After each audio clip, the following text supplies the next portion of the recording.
اگلے دن صبح ہم گیشم سے نکلے اور ہوٹل میں رات گزاری، چیک آؤٹ کیا وہاں سے، اور چیک آؤٹ کرنے کے بعد پھر ہم نے واپسی کا رخت سفر باندھ لیا۔ اس دن کچھ خاص گھومے پھرے نہیں اور بالکل اپنے اسی سابقہ ترتیب کے مطابق ہم بدر عباس کی طرف چل پڑے۔ جس طرح ہم کشتی میں آئے تھے اور پہلے ہم وہاں سے بندر عباس سے ہم اس طرف آئے، اب دوبارہ ہمیں اسی راستے پہ ہی جانا تھا، تو ہم واپس کشتیوں کے اڈے پر پہنچے اور وہاں سے ہم بندر عباس پہنچے۔ ہم نے گاڑی پارکنگ میں کھڑی کی تھی، وہاں سے اپنی گاڑی اٹھائی۔ پورے 2 دن وہ گاڑی کھڑی رہی اور اس کو کسی نے کچھ بھی ہاتھ نہیں لگایا تھا۔ مکمل ہمارا سامان اس میں جیسے ہم نے رکھا تھا اسی طرح اس میں پڑا ہوا تھا ہمارا پورا سامان۔ آج بندر عباس میں کچھ خاص تو نہیں تھا، ہماری ایک چھوٹی سی دعوت تھی، اور یہ دعوت ایک دوست تھے مرتضیٰ، وہ شیراز سے آ رہے تھے، ان کی وجہ سے کہ وہاں پہ دعوت منعقد ہو رہا تھا بندر عباس میں۔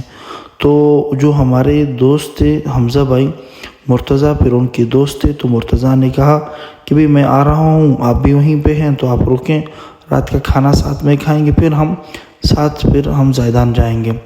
تو مرتضیٰ کا انتظار ہوا۔ مرتضیٰ چونکہ گاڑی میں آ رہا تھا تو اس کو ہم لینے کے لیے جو ٹرکوں کا یعنی کہ جو گاڑیوں کا جو اڈا ہوتا ہے، جس طرح کہ ہمارا ٹرمینل ہے، وہاں ہم گئے اور اس بہانے ہم نے ٹرمینل کی بھی دیدار کی اور ان کے دفتروں کو بھی دیکھا، ٹکٹ کیسے کاٹے جاتے ہیں وہ مناظر بھی دیکھیں۔ اچھی لگی ہمیں، نظم و ضبط تھا وہاں پہ، ہر چیز آپ یوں سمجھے کہ ہمارے یہاں سے زیادہ اچھی وہاں پر موجود تھی۔ نظم و ضبط تھا، ڈسپلن وہاں پہ موجود، کوئی غیر قانونی چیز نہیں تھی، ہر چیز ایک دائرے کے اندر موجود تھا۔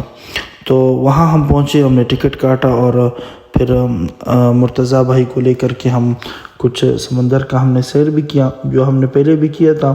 وہ مہمان آئے تھے تو اس کی خاطر بھی تھوڑا بہت ہم وہاں پہ گھومے۔ رات پھر ہم اس کے ایک دوست کے پاس پہنچے جہاں پہ ہماری دعوت تھی۔ شروع میں الیک سلیک ہوا اور الیک سلیک کے بعد پھر وہ لوگ اپنے گپ شپ میں شروع ہو گئے۔ مجھے چونکہ ان کی زبان نہیں آتی تھی، میں تھکا ہوا بھی تھا کافی، تو سب سے پہلی توجہ ہماری چائے کی طرف گئی۔ چائے پی ہم نے اور چائے وغیرہ پینے کے بعد پھر پھل فروٹ کھایا، اور پھل فروٹ کھانے کے بعد پھر ہم سوچوں میں، باقی گپ شپ کر رہے تھے، میں سوچوں میں لگ گیا۔ ایک چیز مجھے یہاں پہ نظر آئی کہ جب ہم جس گھر میں ہم تھے وہاں پہ کوئی خاتون نہیں تھی۔ میزبان سے میں نے پوچھا کہ بھئی کیا خواتین یہاں پہ نہیں ہوتے؟ تو انہوں نے کہا کہ بھئی خواتین، جب کوئی مہمان ہمارے گھر آتا ہے تو ہم خواتین کو کسی اور گھر بھجوا دیتے ہیں تاکہ مہمان بالکل ریلیکس ہو کر کے پورے گھر میں آزادانہ گھوم سکے، اسے کسی بھی چیز کی ضرورت ہو تو اسے اس کے استعمال میں پریشانی نہ ہو۔ اور دوسری بات جو وہاں پہ مجھے نظر آئی کہ وہ جو کھیرے جسے ہم یہاں پہ بطور سلاد کے استعمال کرتے ہیں، وہ اس کو بطور پھل کے استعمال کرتے تھے، فروٹ کے ساتھ وہ بھی پڑے ہوئے تھے، لوگ شوق سے کھا رہے تھے۔ خیر چائے پی ہم نے اور تھوڑا بہت میں نے ان کے گھر کا بھی وزٹ کیا، کیونکہ خواتین نہیں تھے تو گھر کا سارا کام یعنی کہ جو بھی دعوت تھی رات کی، جو کچھ بھی پکانا تھا وہ سارا کام ہم نے خود کیا۔ میں تو کچھ نہیں کر رہا تھا اور کچن میں سعید بھائی بیٹھے تھے، اور سعید بھائی وہ یہاں کی جو دعوتیں تھیں وہ کباب سے شروع ہو کر کے کباب ہی پر بھی ختم ہوتی تھی، تو وہی کباب کا پروگرام تھا۔ کباب کے لیے گوشت چاہیے تھا اور گوشت کو مسالہ لگا رہے تھے ہمارے سعید بھائی۔ مسالہ لگانے کے بعد ان کو ہم نے سیخوں میں سجایا، اور جو میزبان تھے ہمارے وہ آگ جلا رہے تھے، آگ جو ہے وہ گھر کی چھت پہ جلائی۔ پھر ہم جب گوشت کا مسالہ تیار ہوا، گوشت سیخوں میں لگ گئے، ہم پھر اوپر چلے گئے۔ مغرب کا وقت تھا، نمازیں وغیرہ ہم نے پڑھی مغرب کی، اور پھر وہاں اوپر ہم نے کباب وغیرہ بنانا شروع کیا۔ کباب جب ہم نے بنایا اور گرم گرم وہاں پہ ہم کھانے لگے تو کافی مزیدار کباب بنے ہوئے تھے، اور کھانا کھانے کے بعد پھر ساتھیوں کا مشورہ ہوا۔ جو ہمارے مرتضیٰ بھائی تھے وہ بھی گاڑی چلا سکتے تھے، سعید اور حمزہ بھی ماشاءاللہ ڈرائیور تھے، تو ان تینوں نے مشورہ کیا کہ بھئی ہم رات تک کو بس نکلیں گے بندر عباس سے اور زیدان کی طرف ہم جائیں گے۔ تو مشورہ ہوا، بس ہم تو پابند تھے مشورے کے، ساتھیوں نے کہا کہ ساری رات ہم سفر کریں گے، اور وہی ہوا، ہم یہ سفر پہ نکل پڑے۔ ساری رات ہم نے سفر کی اور صبح تقریباً 11 بجے کے وقت ہم زیدان پہنچے، اور زیدان جب ہم پہنچے تو ہماری حالت بالکل ایسی نہیں تھی کہ ہم کسی مجلس میں بیٹھ سکیں یا کسی کے ساتھ بات کر سکیں۔ مجھے جگہ چاہیے تھی آرام کے لیے، اور میں وہاں پر زیدان جیسے ہم پہنچے تو ان کے کوئی رشتہ دار تھے، ان کے گھر ہم گئے، وہاں میں نے آرام کیا۔ لیکن آرام کرنا کیا تھا، اس گھر میں ایک شادی کا پروگرام تھا، حمزہ کے رشتہ دار تھے۔ حمزہ نے مجھے کہا کہ یار آپ رات ہمارے ساتھ رک جاؤ، اس شادی کو بھی آپ دیکھ لو گے۔ میں نے کہا یار میری حالت ابھی اس قابل نہیں ہے کہ میں آپ کے ساتھ رہ لوں، چونکہ تھکاوٹ بھی کافی زیادہ ہے، آپ لوگوں نے مجھے آرام کے لیے بھی زیادہ نہیں چھوڑا ہے کہ میں آپ کے ساتھ شادی میں رہ کر کے انجوائے کروں۔ وہاں ایک اور دوست کے ساتھ بھی میرا رابطہ چل رہا تھا، میں نے کہا کہ آپ مجھے اجازت دیں، میں آج رات انہی کے ساتھ گزاروں گا، کم سے کم ان کا گلہ بھی ختم ہو جائے گا، اور وہ ان کے ساتھ میں پھر اکیلا بھی ہوں گا، اگر ان کے جو مہمان خانہ ہے وہاں بھی میں اکیلے آرام سے آرام کر سکوں گا۔ تو یہی مشورہ ہوا، میں نے اپنے مشورے پر اصرار کیا۔ یہ جو ہمارے دوست تھے، ہمارا مولانا یحییٰ صاحب اسلام آباد میں ہوتے ہیں، مولانا صلاح الدین صاحب کے دوست ہیں، اور ان کا گھر مولانا یحییٰ صاحب کا گھر وہ ایران میں تھا، تو ان کا جو بھائی ہیں وہ ایران میں تھا، تو مولانا یحییٰ صاحب نے مجھے کہا کہ آپ ہمارے گھر ضرور چلے جائیں مولانا صلاح الدین صاحب کے توسط سے۔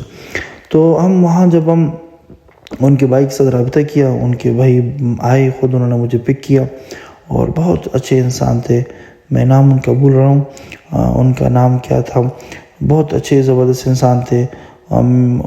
شروع میں انہوں نے پوچھا کہ کیا ترتیب ہے، میں نے کہا یار کچھ شاپنگ کرنی ہے بچوں کے لیے، جو پھر ہم گئے اور وہاں پہ انہوں نے ہم شاپنگ کروائی، جو مجھے ضرورت تھی، جو چیزیں مجھے لینی تھی وہ میں نے لے لی، بچوں کے لیے کچھ سامان وغیرہ لیا۔ رات پھر ہم ان کے گھر پہنچے، یہاں پر بھی وہی چیز، چاول اور کباب، کھانا زبردست مطلب کھایا، رات کو ہلکا پھلکا تھکاوٹ تھی، زیادہ طلب ہمیں آرام کی تھی، اور ساری رات پھر میں نے آرام کی۔ اگلے دن جب صبح اٹھا تو طبیعت بالکل حشاش بشاش ہو چکی تھی۔ ہم نے رات کو مکی مسجد کا بھی وزٹ کیا، جب ہم نے شاپنگ کی، اور شاپنگ کرنے کے بعد جب ہم مکی مسجد پہنچے، نماز کا الاول کیا، عشاء کی نماز ہم نے مکی مسجد میں پڑھی، جو بڑی شاندار بنی ہوئی تھی، بہت ہی پیارا مسجد تھا۔